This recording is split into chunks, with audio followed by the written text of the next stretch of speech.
Have you heard about artificial intelligence? If not, you may not have been online in the past 5 years. AI is all the sensation today, a bigger sensation than the Charleston dance was in the 1920s. But what is AI? And by this I mean two things, and we will look at this in two parts.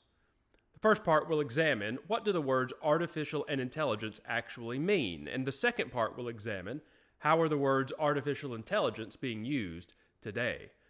This and more will be asked and answered here in this two-part Timotheus Academy content. Welcome to Timotheus Academy. I am the instructor for Timotheus Academy, Timothy Brown. I hope this content brings incredible value to you. If you do feel it is bringing value to you, please like this video and subscribe to this channel. It would be very helpful for us if you would do so right now. It would help us bring you more value in the future. But now, back to the topic at hand. What is artificial intelligence? Again, we will divide this into two parts for the sake of length. This being part one. Some of you remember the 1980s. In the 80s, there was a musical group named the Buggles, and they wrote a song titled "Video Killed the Radio Star." Upon first listen, it sounds almost like a silly kind of jingle song with bubblegum lyrics, but upon reflection, there is a lot more to it than that. Really, though, it seems to be describing a paradigm shift that took place, in the life of the singer specifically, but in the overall society and culture generally. The shift was one from a primarily auditory society that consumed media content through the radio to a visual society that consumed media content through the television. A similar change perhaps had occurred earlier when the society changed from a literary one to an auditory one, but that obviously predated the lifetime and experience of the singer. Perhaps it took almost 40 years to realize it, but the song speaks of the rise of AI. In the context of describing the change that occurred with the emergence of video, specifically the demise of the prominence of the radio, the lyrics state, "They took the credit for your second symphony, rewritten by machine and new technology, and now I understand the problems you can see." This is a startling prediction of generative AI and the issues that it creates. Generative AI can write and rewrite music, and the problems are more than copyright problems. How does content invented by AI compare with content made by a human? What are computers and what is AI? Can a computer produce art? And more. The Buggles' lyrics echo today, "And now I understand the problems you can see." And the lyrics continue in another place. "I met your children. What did you tell them? And we can't rewind. We've gone too far." Whatever AI is, we can't go back to a time where it didn't exist, meaning we cannot hit rewind on the world's timeline to a time where AI didn't exist. And time travel isn't possible. Now, some of you might say, how can you make such a claim? Time travel may be possible one day, and you just don't know that. No, there will never be a time when time travel is possible. And I know this without a doubt whatsoever. Because if time travel was possible in the future, irresponsible and reckless people who had no business operating an espresso machine would have already climbed into their time machine in the future and would have been appearing to us throughout our entire lifetimes, even today. I don't say that time travel is impossible because of my knowledge of physics. I say that time travel is impossible because of my knowledge of people. If we can't rewind like the Buggles say, perhaps we can fast forward from 1980 to today. And we can say with them, "And now I understand the problems you can see." We have seen no less than a cultural shift ourselves with the advent of what is being called AI. But seriously, what has occurred with the development of what is being called generative AI, what has been done by programmers, is like what was described by Ian Malcolm, the scientist in Jurassic Park, as played by the one and only Jeff Goldblum, who has a way of delivering lines. I will try to say these lines like he said them in Jurassic Park, but not so much impersonate him. He says about John Hammond's little science project the following: "I'll tell you the problem with the scientific power that you're using here. It didn't require any discipline to attain it. You know, you read what others had done and you took the next step. You didn't earn the knowledge for yourselves, so you don't take any responsibility for it. You stood on the shoulders of geniuses to accomplish something as fast as you could, and before you even knew what you had, you patented it and packaged it and slapped it on a plastic lunchbox, and now you're selling it. You want to sell it. End quote. And so whether we look to the Buggles or Ian Malcolm, we have life imitating art. Think about that for a moment. Life imitating art. What has been developed is an incredibly powerful tool marketed as AI, marketed as something today to make a virtual organizer perhaps more usable, yet it contains the power to disrupt and even destroy every life on planet Earth. And that is no exaggeration. And so given that Pandora's box is already wide open, why don't we at least discuss what has been unleashed? What is AI? And as I said previously, by this I mean two things. First, what do the words artificial intelligence actually mean? And second, how are the words artificial intelligence being used today? Again, these will be examined in the first and second part of this Timotheus Academy content, respectively. To state what is beyond obvious, artificial intelligence combines the words artificial and intelligent together. And I know this is so profound, I should be a politician.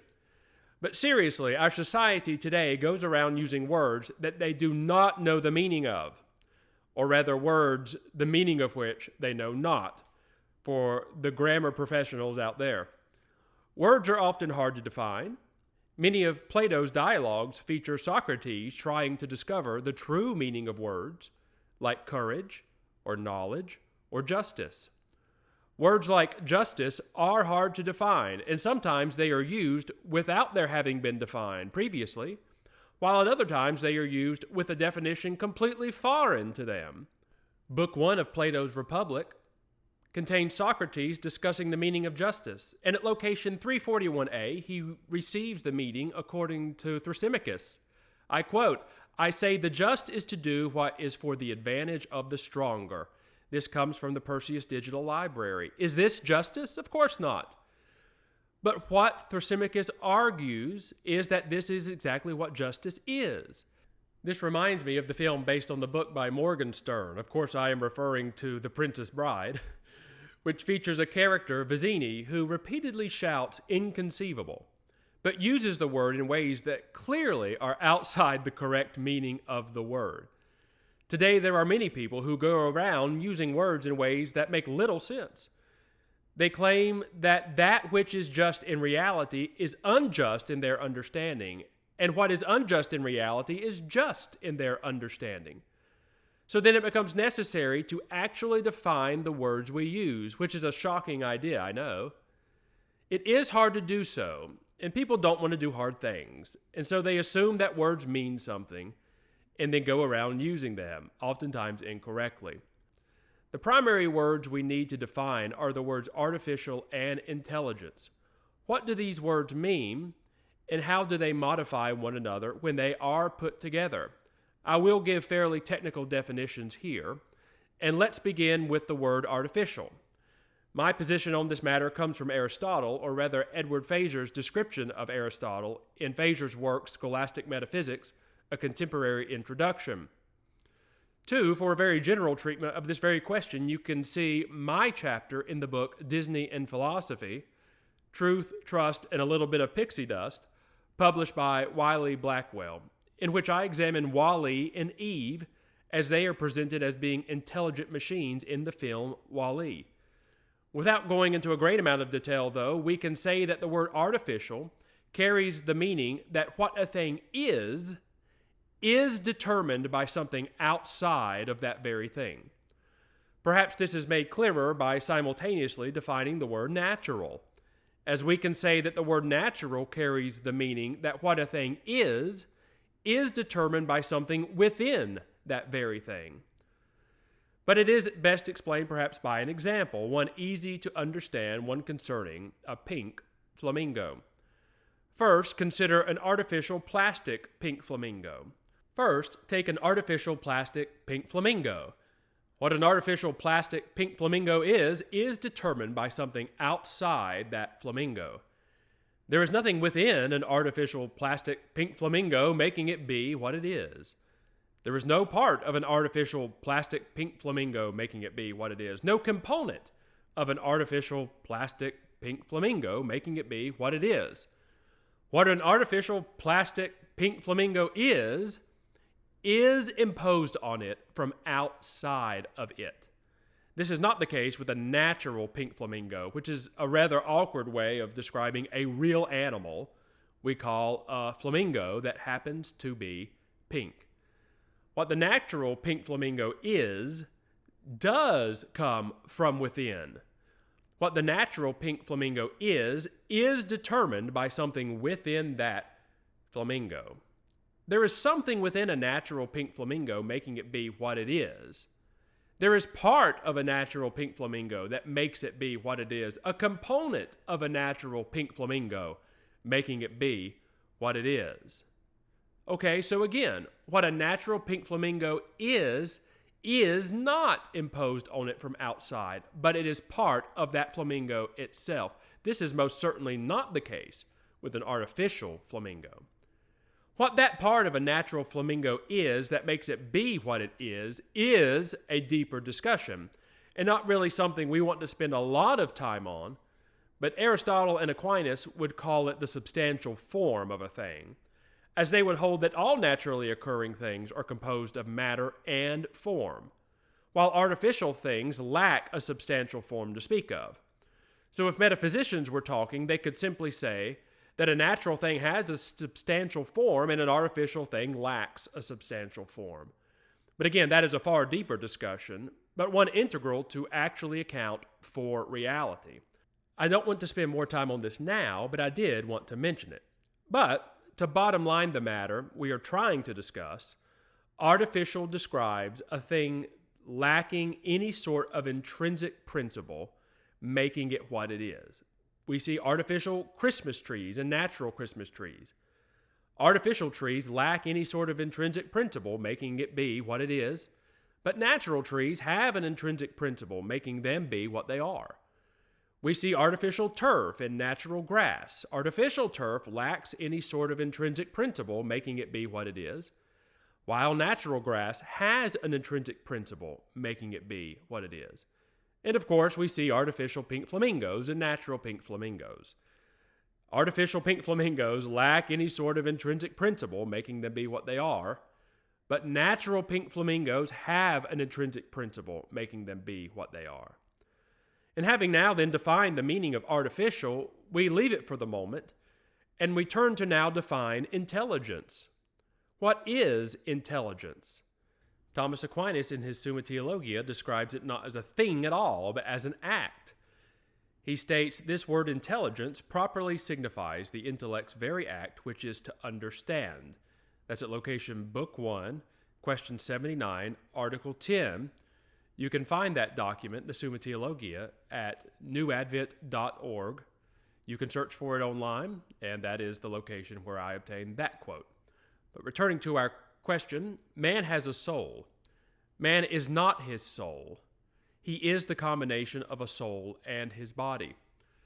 All natural things are composed of form and matter, which is what we mentioned previously. Man, a natural thing, is composed of form and matter, which is his soul and his body, respectively. I do realize the scriptures describe the spirit of a man and describe the heart of a man, but these are not mentioned in the same context as what we are discussing here. So man, a natural thing, is composed of form and matter, which is his soul and his body. I ran across this long ago in my studies, I can't remember where, but in Paul's day, the objection he faced was that man was just a soul, and his body was not really him. You have heard this today, even from well-meaning people, as they say their body is just a shell, but this is false. Even Christians say this, but this sentiment isn't even biblical. In 2 Corinthians 5 and 4, Paul claims he doesn't want to be unclothed.